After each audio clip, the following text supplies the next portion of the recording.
Praise the Lord, dear all brothers and sisters in Christ. I want to greet you all in the name of the Lord and Savior Jesus. இந்த நாளிலும் கூட நம்முடைய கர்த்தரும் இரட்சகருமாய் காணப்படுகிற இயேசு கிறிஸ்துவின் நாமத்தினாலே உங்கள் யாவருக்கும் என்னுடைய வாழ்த்துதலை தெரிவித்துக் கொள்ள விரும்புகிறேன். இந்த நாளிலும் கூட நாம் பார்க்க போகிற தலைப்பு பேப்டிசம், ஞான ஸ்நானம் என்றால் என்ன என்று இந்த நாளிலே நாம் வாசிக்கலாம். நாம் வாசிக்கிறோம் மார்க்கு சுவிசேஷம் 16ஆம் அதிகாரம் 16வது வசனத்திலே, விசுவாசம் உள்ளவனாகி ஞானஸ்நானம் பெற்றவன் ரட்சிக்கப்படுவான், விசுவாசியாதவனோ ஆக்கினைக்குள்ளாக தீர்க்கப்படுவான். ஆகையாலே விசுவாசம் உள்ளவனாகி ஞானஸ்நானம் பெற்றவன் ரட்சிக்கப்படுவான். ஆகையாலே விசுவாசம் உள்ளவர்களாய் நாம் காணப்படும் பொழுது ரட்சிக்கப்படுகிறோம் என்று நாம் வாசிக்கிறோம். நாம் கிரியைகளினாலே அல்ல, விசுவாசிக்கிறதுனாலே ரட்சிக்கப்பட்டோம்.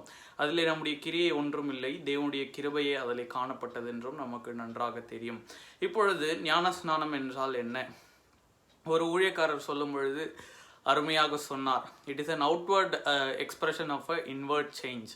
உள்ளான மாறுதலின் வெளிப்பாடு அல்லது பிரதிபலிப்பு தான் ஞானஸ்நானம் என்று சொன்னார். ஆகையாலே நீங்கள் ரட்சிக்கப்பட்டதற்கான சாட்சி ஞானஸ்நானம். ஞானஸ்நான சாட்சி என்று சொல்லுவார்கள். நாம் ரட்சிக்கப்பட்டதை சாட்சியாக அநேகருக்கு வெளிப்படுத்துகிறோம். இனிமேல் நான் உலகத்தான் அல்ல, தேவனுடையவன் என்று உலகத்திற்கு நாம் வெளிப்படுத்துகிறோம். இதனாலே ஞானஸ்நானம் அதை குறித்து எல்லாருக்கும் தெரிந்திருந்தும் கூட நான் ஏன் இதை பேச வேண்டிய கட்டாயம் இருக்கிறது. ஏனென்றால் இதனாலே திருமணத்திற்காக ஞானஸ்நானம் பெறுகிறவர்கள் அநேகர் இருக்கிறார்கள். அதை தாண்டி கிறிஸ்தவனாக பிறந்து விட்டேன் என்று சொல்லி ஒரு வயது வந்தவுடன் ஞானஸ்நானம் பெற வேண்டும் என்கிற கட்டாயத்திலே சிலர் அங்கே ஞானஸ்நானம் பெறுவதுண்டு. இன்னும் அநேகர் குழந்தை ஞானஸ்நானம் என்று எல்லாம் சொல்லுகிறார்கள். ஞானஸ்நானம் என்றால் என்னவென்றே தெரியாது, அந்த வயதிலேயே ஞானஸ்நானம் கொடுப்பார்கள். இன்னும் அநேக விதங்களாக சொந்த எண்ணங்களோட கூட ஞானஸ்நானம் பெறுகிறவர்கள் அநேகர் இருக்கிறார்கள். அங்கே சொந்த விதமான ஆலோசனைகள் அவர்களுடைய இருதயத்திலே காணப்பட்டு ஞானஸ்நானம் எடுக்கிறவர்கள் எத்தனையோ பேர் இருக்கிறார்கள். ஆனால் ஞானஸ்நானம் இவைகளுக்காக எடுக்கப்படுகிறது அல்ல. முன்பதாகவே நான் சொன்ன பிரகாரமாக உள்ளான மாறுதலின் வெளிப்பாடு அல்லது பிரதிபலிப்பு. It is an outward expression of a inward change. ஆகையால் இந்த ஞானஸ்நானம், இந்த விதமான சாட்சியை நாம் அறிக்கை எடுக்கிறவர்களாய் காணப்படுகிறோமா? நம்மளே அநேகர் அங்கே maybe we consider as a ritual, நம்முடைய சடங்காச்சாரமாய் அதை நடப்பித்து கொண்டிருந்திருக்கலாம். ஆனால் இந்த நாளிலே அது ஒரு சடங்காச்சாரம் அல்ல.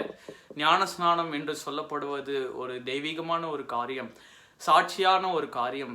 நான் ரட்சிக்கப்பட்டேன், இனிமேல் நான் உலகத்தான் அல்ல, பலவைகள் எல்லாம் ஒளிந்து போயின, எல்லாம் புதிதாயின, நான் புதிய மனிதன், புதிதாக பிறந்து விட்டேன். ஆகையாலே கர்த்தர் என்னை பரிசுத்தம் பண்ணியிருக்கிறார், கர்த்தர் என்னை ரட்சித்திருக்கிறார், அங்கே கர்த்தருக்காக வாழப்போகிறேன் என்று சாட்சியாக நிற்பதுதான் இந்த நாளிலே ஞானஸ்நானமாக இருக்கிறது. ஆகையாலே இந்த நாளிலே அநேகர் திருமணத்திற்காக நீங்கள் ஒருவேளை ஞானஸ்நானம் எடுத்திருக்கலாம், கிறிஸ்தவனாக பிறந்து விட்டேன் என்கிற கட்டாயத்தினாலே ஞானஸ்நானம் பெற்றிருக்கலாம், அல்லது சிறு வயதிலேயே பிள்ளையாக இருக்கும் பொழுதே உங்களுடைய தாய் தகப்பன்மார்கள் ஞானஸ்நானம் கொடுத்திருக்கலாம். இந்த நாளிலே ஞானஸ்நானத்தினுடைய அர்த்தத்தை நீங்கள் தெரிந்து கொள்ளுங்கள். It is an outward expression of a inward change.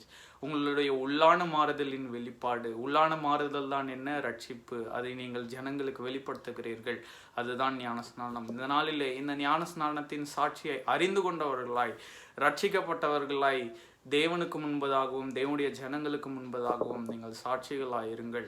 அதுதான் உண்மையான ஞானஸ்நானமாய் காணப்படும். அப்பொழுது கர்த்தர் அதில் பிரியப்படுகிற தேவனாயிருப்பார்.